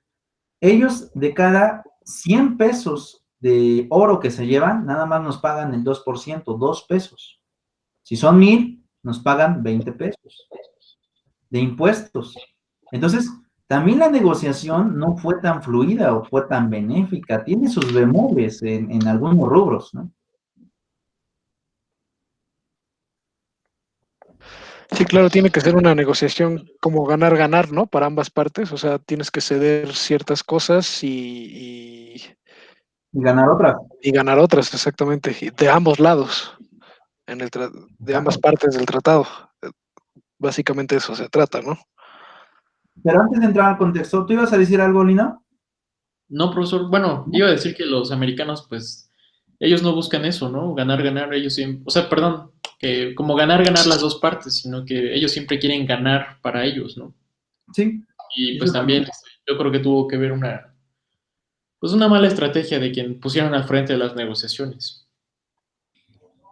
Mira, ¿No? la verdad es que los dos funcionarios que pusieron al frente, Pedro Aspe y Jaime Serra Puche, los dos eran, miren, hace un ratito les mencioné que para mí los gabinetes, estoy hablando del presidente, los gabinetes, o sea, los secretarios de Estado, que han sido excelentes, uno es el de Juárez. Juárez, pues, grado 9 en la masonería, licenciado en Derecho, incluso llegó a ser el presidente de la Honorable Suprema Corte de Justicia de la Nación, y bueno, pues bueno, también fue presidente de México. Es decir, era una persona adoctrinada, pero también el cuerpo de secretarios que lo acompañaba eran personas estudiadas también. Después de ahí les mencioné a los científicos, al cuerpo que acompañaba al presidente Porfirio Díaz. Si uno estudia uno por uno los secretarios de Estado de don Porfirio, también eran personas altamente estudiadas. O sea, tenían buenos estudios.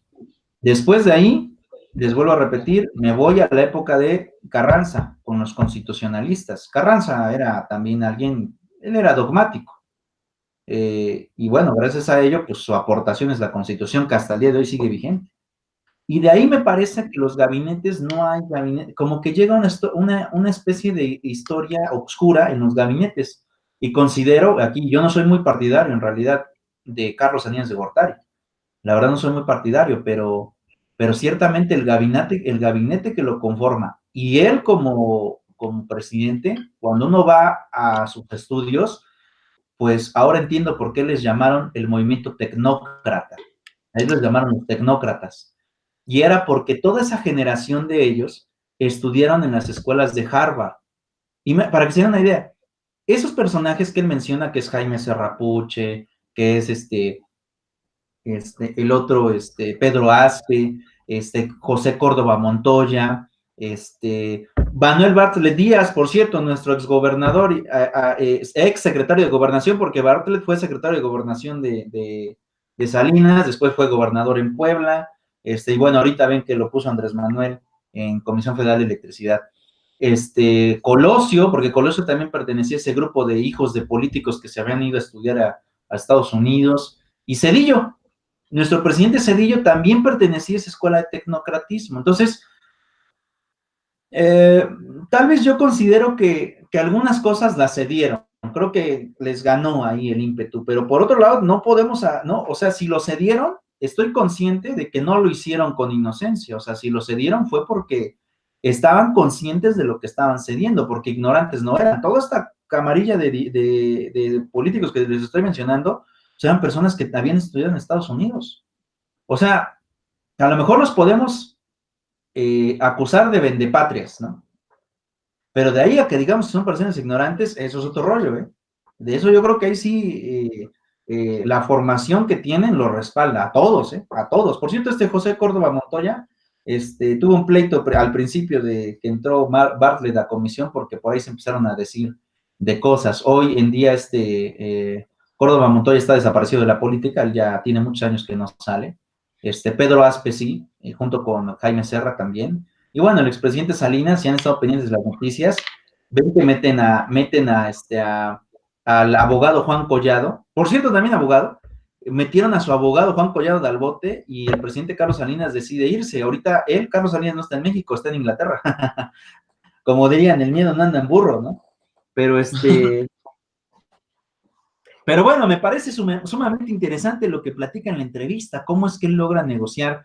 Pero ahorita vamos a aclarar algunas ideas. Si quieren, vemos la siguiente parte de la entrevista. Y bueno, vamos a ver cómo es que logra. Él ya nos dice cómo es que logra negociar ese tratado, que bueno, al final de cuentas, pues implica literalmente en las mercancías. Hoy en día este tratado de libre comercio es fundamental. Pero bien, les enseño el documento otra cosa que les quería mostrar era Es un documento que dice la opinión pública en contexto, del Tratado de Libre Comercio, y lo expide la Cámara de Diputados. Este documento lo expide la Cámara de Diputados. Lamentablemente este documento me lo pasaron a mí, lo logré conseguir, pero ya no está en la página de la Cámara de Diputados, o sea que digamos que es un pues documento que tiene sus derechos reservados. Aquí está la página, pero a pesar de que aquí dice que están albergados en la Cámara de Diputados, el documento no está, o sea que ahí está raro. Y bueno, el Tratado de Libre Comercio tampoco está. ¿Pero por qué se los quería enseñar? Porque el documento hace una comparativa entre el antiguo Telecan y el actual TIMEC. Aquí viene cómo se dan las negociaciones por fechas, y luego viene la comparación de los capítulos. Está muy bueno el documento. Cómo estaba en el Telecan, cómo está ahora en el TIMEC.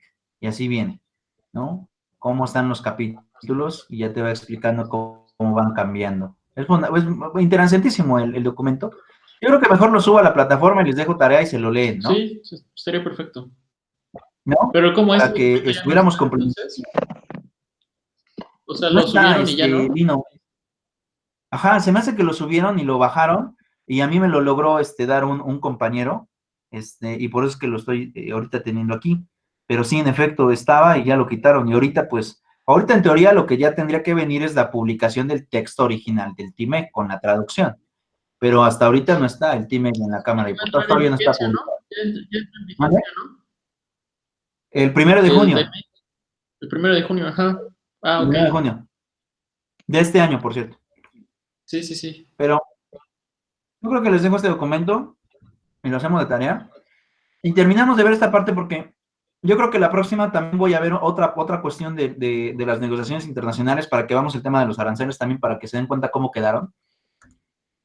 Pero es fundamental el poder ir comprendiendo estas temáticas. Pero bueno, ahorita lo que vamos a ver en la entrevista es la segunda parte. Y ahora sí ya explica en la duda que tenía Mario, cómo es que se logra dar la negociación. Y aquí es algo bien importante. Cuando tú vas al mercado internacional, cuando vas con tus mercancías, tienes que aprender a negociar. y esta táctica que hace el presidente mexicano me parece de lo más imaginativa y de lo más creativa para poder llevar a cabo la negociación. ¿Ibas a decir algo, Mario? No, todo bien. Listo. Vemos esta segunda parte y ahorita regresamos. No fue quizás, inmediata, porque porque quizás hay que replicarlo en lo que viene, ya lo platicaremos, pero estaban todos los cuartos paralelos, ¿no? Ajá. O sea, no solamente negociaba Jaime Serra, Herminio, José Córdoba y quienes estuvieran, sino había una serie de cuartos paralelos, de negociaciones paralelas por sector, que era lo que permitía que fuera fluyendo esa negociación. Así es. Cuando nosotros nos abocamos a la negociación ya con la autorización del Senado de México, esta se hizo como gobierno. Y lo primero que se requería era explicarle a la sociedad por qué una negociación de esta envergadura. Yo hice una encuesta. La mayoría se oponía. Eso me arrojó. ¿La mayoría? ¿En qué número? Pues yo creo que más del 60% decía que para qué tener más relación con los americanos si en 1846-48 nos habían quitado la mitad del territorio y al principio del siglo XX habían invadido México 2 veces, una en Veracruz y otra la expedición punitiva en Chihuahua, buscando a Pancho Villa. Y además iban a sojuzgarnos para siempre. Bueno, el paso definitivo. Era comprensible, ¿no? Así que yo dije, lo que hice fue guardar la encuesta y dedicarme a explicar por qué estábamos ante una nueva realidad mundial de geopolítica y economía, abocarnos a esta macro negociación. Y lo que hicimos fue negociar como gobierno, pero, muy importante, incorporamos a la sociedad civil a la negociación. ¿Cómo? Hicimos una innovación en los procesos de negociación, el llamado cuarto de al lado. Sí, los negociadores del gobierno, Jaime Serra, Herminio Blanco, el equipo formidable que tenían en la Secretaría de Comercio, auxiliado por todo el equipo económico del gobierno federal, éramos uno solo como gobierno negociando. Cada vez que se tocaba un punto de una actividad, había los dirigentes empresariales, los líderes campesinos, líderes sindicales, órganos de la sociedad civil con los cuales se comentaba y se platicaba, para que supieran qué es lo que nos pedían, y entonces ellos decían, bueno, eso nos va a costar, pero si a cambio podemos obtener esto otro, vale la pena concederlo, que es lo que se trata una negociación, que se da a cambio y que se obtiene. Y esa innovación nos funcionó muy bien porque entonces el tratado resultó no solo un acuerdo de gobierno, sino de toda la sociedad sumada al mismo. Claro, repito, con las voces críticas que siempre se reconocieron, se escucharon y estuvimos pendientes de ellas, a ver qué sugerencia constructiva podían hacer y también estar pendientes de no equivocarnos nosotros en lo mismo. Ahora, como usted decía, un proceso largo, 4 años. Se pensó cuando comenzaron las negociaciones que iban a ser mucho más rápidas y terminaron durando 4 años porque también no solamente había resistencias en México, había resistencias en Estados Unidos. De todo tipo en Estados Unidos, porque primero el presidente de Estados Unidos necesitaba una autorización del Congreso llamada Fast Track. No la tenía. Entonces el presidente Bush dijo, por favor ven a Estados Unidos y súmate a la explicación que le estamos dando a nuestros congresistas y a los sectores productivos americanos para que me autorice el Congreso el Fast Track. Entonces nos convertimos en aliados. Y de esta manera autorizaron al presidente Bush a hacer la negociación con el mecanismo llamado Fast Track, que no es otra cosa que autorizarlo a que negociara el acuerdo y cuando se votara no quisieran sumarle otros intereses cada que fuera directamente al Congreso. Claro. Sino que como paquete se aprobaba o se rechazaba, si no era impasable. Bueno, Fast Track, dejamos de ser aliados y nos pasamos al otro lado de la mesa, uno frente al otro. El Fast Track nos llevó casi 1 año. La negociación como tal, prácticamente otros 2 años, con una administración republicana.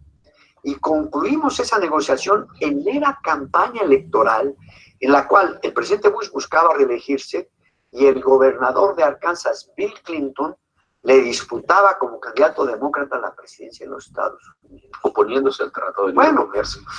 Ahora nos olvidamos de Bill Clinton en su campaña se opuso y se opuso en forma muy terminante al Tratado de Libre Comercio. Bill Clinton traía un discurso antitratado porque lo había negociado precisamente el presidente republicano George Bush y además porque muchos sindicatos en Estados Unidos no entendían, pensaban que aquí vamos a deprimir salarios para poder exportar bienes hacia Estados Unidos, cuando aquí lo que queríamos era mejores empleos con mejores salarios.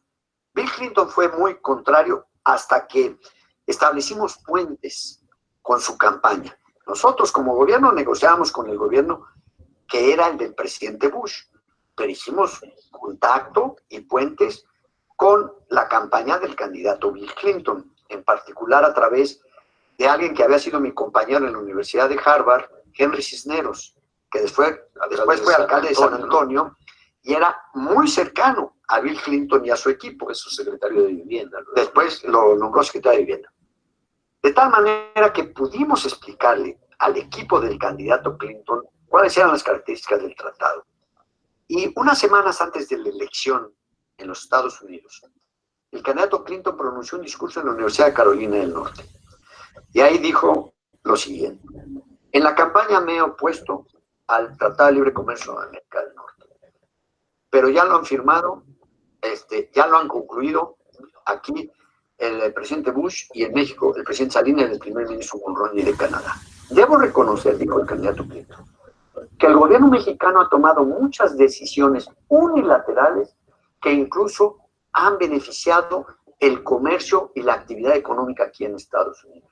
Y además, es un gobierno reformista que nos tiene impresionados como uno de los más capaces que hemos visto en la historia de México. Eso dijo Clinton en su discurso y concluyó: aprobaré y apoyaré el tratado como está negociado, pero propondré los acuerdos paralelos en medio ambiente y laboral. Y ahí ya no importaba el resultado de la elección presidencial de Estados Unidos. Ganó Clinton, perdió Bush, y aún así el presidente Bush dijo: yo lo firmo. Y antes de dejar la presidencia, él firmó en la sede de la OEA, yo firmé aquí en Palacio Nacional, y el primer ministro Mulroney lo hizo en Canadá. Lo que resultó fue, como bien me dijo la gobernadora de Texas, Ann Richards, que era demócrata, me dijo, la última demócrata que fue gobernadora de Texas. Efectivamente, me dijo, tu mejor opción es negociarlo con un presidente surgido del Partido Republicano y que el Congreso lo apruebe con un presidente surgido del Partido Demócrata. Y como lo dijo, ya con Bill Clinton como presidente y habiéndolo firmado el presidente Bush, nos fuimos todavía un año completo, después de firmado y cerrado, a negociar los acuerdos paralelos de medio ambiente y laboral y lograr hasta noviembre de 1993, después de haber iniciado en enero de 1990, que el Congreso de Estados Unidos lo ratificara y también el Senado mexicano. 4 años. 4 años, pero hay puntos que son muy importantes, los acuerdos paralelos.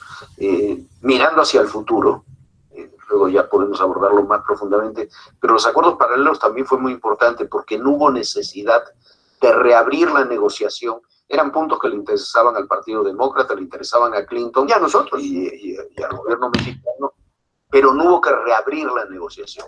Fueron acuerdos paralelos y una negociación que en lo global ya estaba concluida. Así es que en ese momento reabrir el tratado quería decir que otra vez a aquellos que habían tenido que ceder, productores en Estados Unidos, a cambio de acceso nuestro a su mercado, ahora iban a decir, no, ya no queremos dar lo que dimos entonces. Y lo que nosotros habíamos dado hasta el límite, nos iban a pedir más. Entonces iba a ser la nulidad de todo el proceso de negociación. Los acuerdos paralelos fueron precisamente el mecanismo inteligente, adecuado, que nos permitió precisamente que sin reabrir el tratado lo pudiéramos adecuar a lo que el presidente Clinton necesitaba para toda su clientela demócrata. Ahora, analizando la negociación del tratado, son fundamentales los equipos, por supuesto.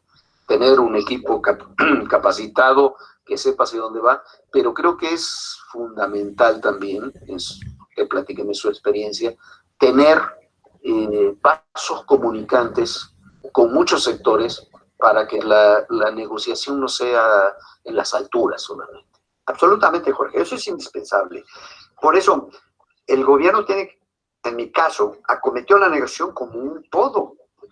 Yo he relatado en mi libro México, un paso a la modernidad, un paso difícil a la modernidad, cómo en las reuniones de gabinete económico, los secretarios de todo el área económica daban sus comentarios y opiniones sobre lo que Jaime Serra y su equipo venían informando del proceso de la negociación.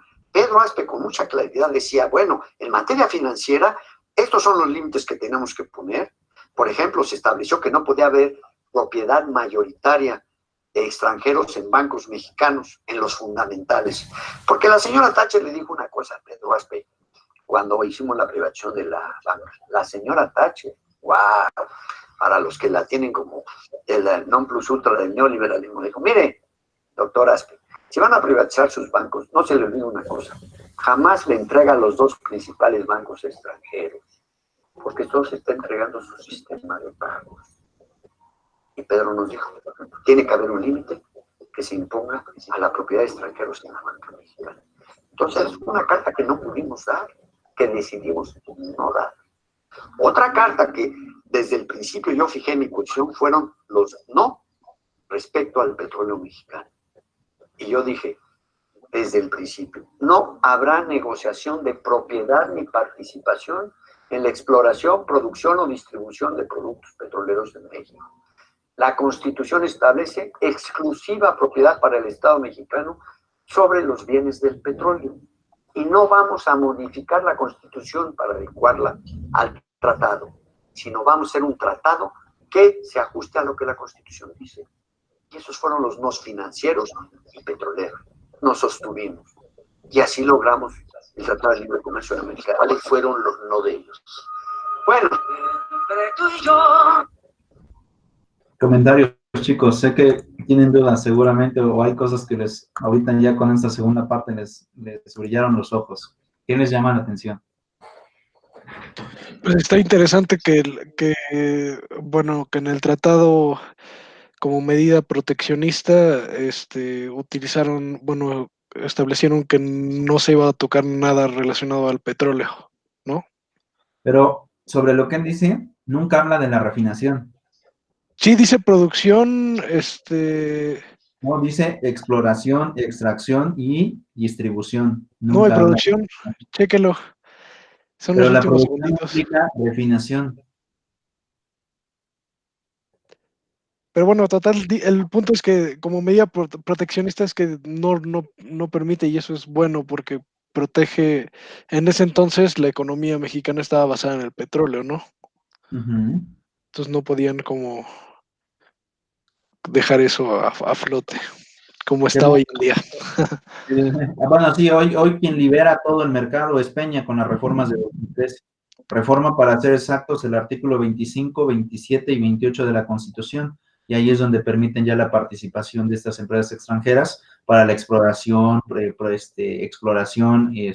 distribución del tema de hidrocarburos, y se les permite la importación también de crudos que no sean exclusivamente mexicanos, sino que sean empresas extranjeras. Y ahí está Shell, ¿no? La empresa de los Rockefeller, está Móvil, está BP, que es inglesa, y bueno, todas estas empresas extranjeras, pero quien permite la liberación es, al final de cuentas, Peña, pero él establece esas restricciones. ¿Qué piensas, Lina?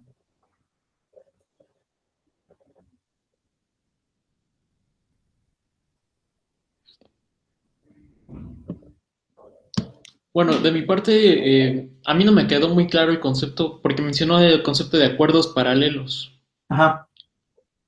Un acuerdo paralelo es lo siguiente, chicos. ¿Qué es lo que sucede? Cuando tú vas al tratado, voy a poner aquí otra vez.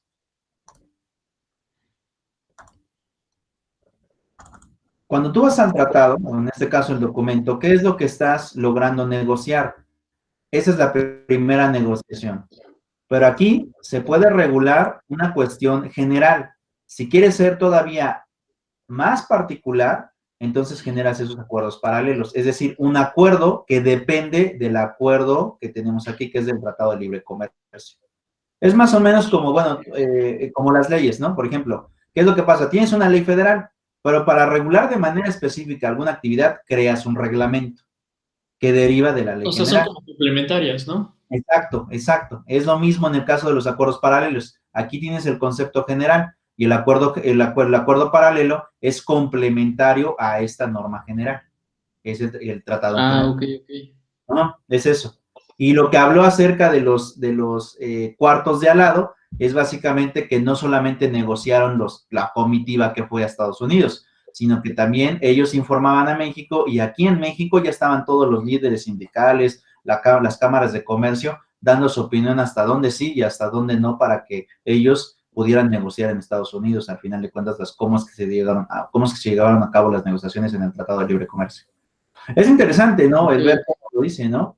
Y sobre todo cuando habla acerca de Margaret Thatcher, ¿no? O sea, dice, básicamente dice, para quienes la tienen como la Illuminati del neoliberalismo, nos recomendó eso en los bancos, y bueno, Peña al final sí decide ceder esos bancos, ¿eh? Peña sí cede esos últimos bancos que tenía el Estado mexicano. Y bueno, pues, muchas otras cosas pasaron. ¿Cómo ven, chicos? ¿Les gustó? Todavía nos falta ver más, pero ¿les gustó? La verdad. Sí, está interesante. ¿Sí? Bueno, les voy a dejar el documento, les voy a dejar un resumen para que lo hagan. Es más, de una vez lo voy a poner en No dejó pantalla. tarea la semana pasada, ¿verdad? No, no dejé. Porque estuve buscando y no vi, y me espanté. No. Porque no entiendo Si no muy bien ven, lo que no dejó. Ok. Sí, si no ven, no dejé, ¿sale? Sí, profe. Vale, pero ahorita sí voy a dejar, para que vean dónde la voy a poner. Vamos a poner aquí, de una vez la dejo porque si no se me olvida, y obviamente no quiero que se me olvide porque también es material para ustedes. Vamos a actualizarnos, ¿no? Porque ahorita el Telecán ya es historia. Pues ahorita vamos a ver qué pasa con el TIME, con el nuevo Tratado de Libre Comercio, que ya entra en vigor. Obviamente no tengo el texto original porque no lo han publicado. Si no, ya se los hubiera puesto también ahí para que lo leyeran. Pero vamos a ir a esta parte y ahorita nos vamos. Vamos a ver, esta sería nuestra, aquí. Vamos a ir al origen de las mercancías de aranceles. Le voy a dar clic. Y no me permite aumentar.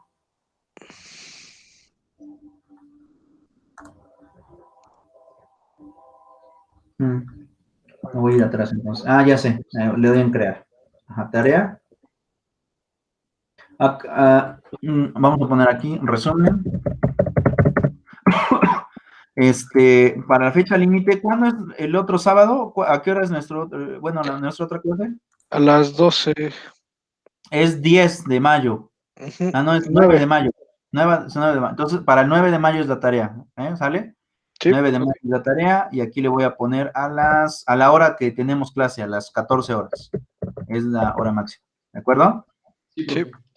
Y ya ahí le pongo dónde lo van a encontrar. Lo van a poner aquí en la 2, en la clase del día de hoy, origen de las mercancías y aranceles, que es la primera parte. Todavía la otra semana vamos a ver otra. Origen de las mercancías. Y aquí en donde dice instrucciones, voy a poner lee el documento con atención y resumen. Ok. ¿De acuerdo? No pongo, siempre que dejo resúmenes, nunca dejo mínimos o máximos del resumen. Eso ya dependerá de ustedes. Pero obviamente sí me fijo en cómo hicieron el resumen, para que yo me dé cuenta también cómo es, o la profundidad a la cual ustedes llevaron a cabo la lectura. En eso sí me fijo. ¿De acuerdo? Ok. Entonces, pues ahora sí que esmérense en su resumen, ¿sale? Y aquí le voy a poner archivo y de una vez lo subo para que lo tengamos aquí. Cargar, vamos a poner, seleccionar un archivo de mi dispositivo. Descargas. Y aquí me voy a TeamMake. Y es el que estoy revisando. Ese es el acuerdo. Le voy a poner abrir. Y creo que ya lo subió, no sé, no me dice. Cargar, ¿no? No dice cargar, no, nada más dice. Abajo aparece la opción de cargar. Ahí. Sí, cargar. Listo, pues ya lo tienen, chicos. ¿De acuerdo? Okay. Entonces, ahí está el documento. Ya está el resumen. La fecha es para el próximo sábado, la máxima. Y bueno, ya tienen, ahora, hoy sí tienen tarea. Ok. ¿Vale? Perfecto. A coordinar. Y ya debe de aparecer, ahorita me debe de aparecer ya. Vamos a ver. Ya está aquí, ya aparece, resumen. Ok. Bien. ¿Vale? Listo, chicos. Pues fue un gusto darles clase. Nos vemos la próxima semana. Vamos a continuar todavía. Vamos a tener una segunda clase acerca de mercancías de aranceles. Y pues nos vemos la próxima semana, listos y enjundiosos para tomar clase. Ok, profe. Muchas gracias. Hasta luego. Compañero, Nos vemos. Hasta luego.